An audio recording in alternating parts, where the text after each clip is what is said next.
Bullying and abuse in the military. The MOD appoint an ombudsman for the first time to deal with hundreds of complaints.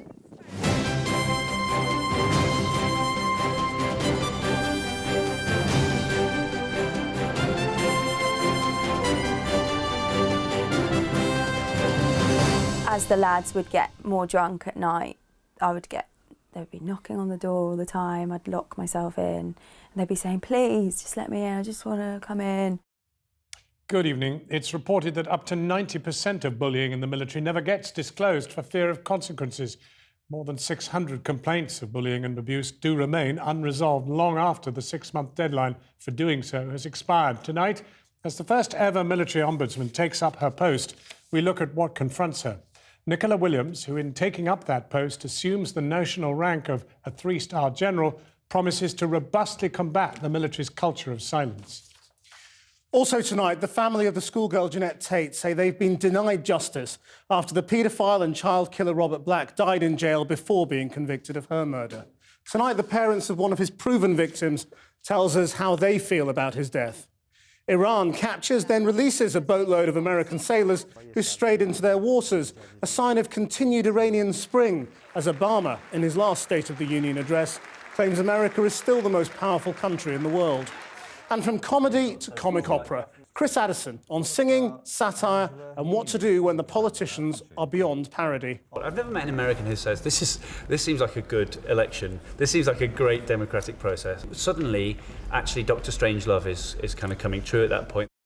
And are there now enough black and Asian MPs? Tonight in Westminster, a meeting to celebrate the fact that there are now 41 in Parliament, more than 6% of the total number.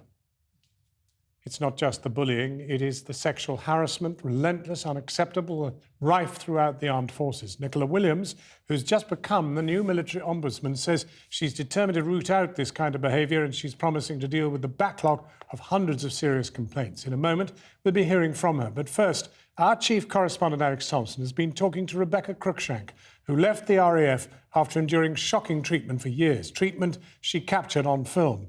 And we should warn you, there are some images of a sexual nature in his report. The names, the victims, the stories, time and again reminding the civilian world of the British service's long ingrained problems with beasting, bullying, harassment. At home in North London and many years after leaving the RAF, it is true that Rebecca Crookshank still has fond memories of life as an airwoman. I had some very positive experiences of working with men, women, where we worked together to create a fantastic community. But there was the dark side, and that began the second she landed at the remote Mount Alice base in the Falklands. Her and 28 men. Some of them were waiting for her with what they called the Alice Wave. I was greeted by the Alice Wave, which was all the lads lined up on the helipad, mooning me in. I think you can see from the film that I would laugh at everything. That was my kind of coping mechanism. And then came the first night initiation. I was in the crew room, I was fully clothed, and they invited me in to kind of lather them with a fairy liquid type substance while they danced around me with wearing nothing but rubber gloves. And there's pictures of me kind of trying to laugh through that. Rebecca Crookshank asked us not to show the faces of the men who'd mistreated her. The first night was only the beginning. As the lads would get more drunk at night, they'd be knocking on the door all the time. I'd lock myself in and they'd be saying, please, just let me in, I just want to come in. This is Beck's pussy. This is Tigger. When she simply wanted to play with the base's cat, there was physical and verbal harassment, all of it on camera. Now look what he's done. He's ruined it. It's only a cat woman.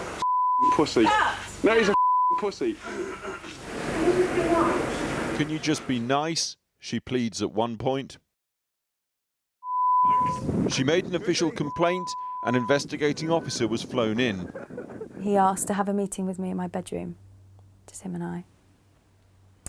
And we had that meeting, and I asked him if he liked my Laura Ashley bed linen.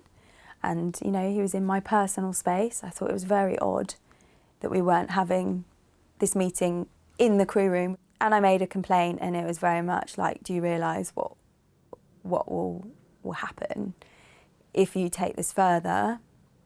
You know, you want to have a career outside of the Royal Air Force. Well, you're not going to have a very good report leaving the island. So I was very afraid. One more victim successfully intimidated and gagged.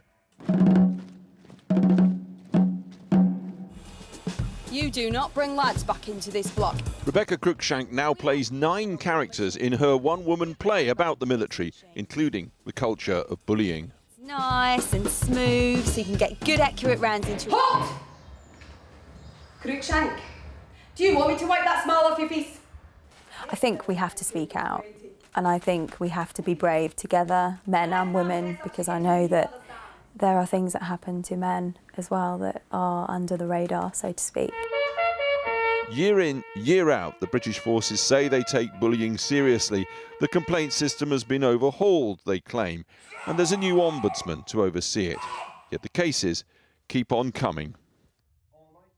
Well, earlier I spoke to Britain's first military ombudsman, Nicola Williams. She has the status of a 3-star general. She has the job of combating the bullying, harassment and code of silence that often dissuades service personnel from making complaints.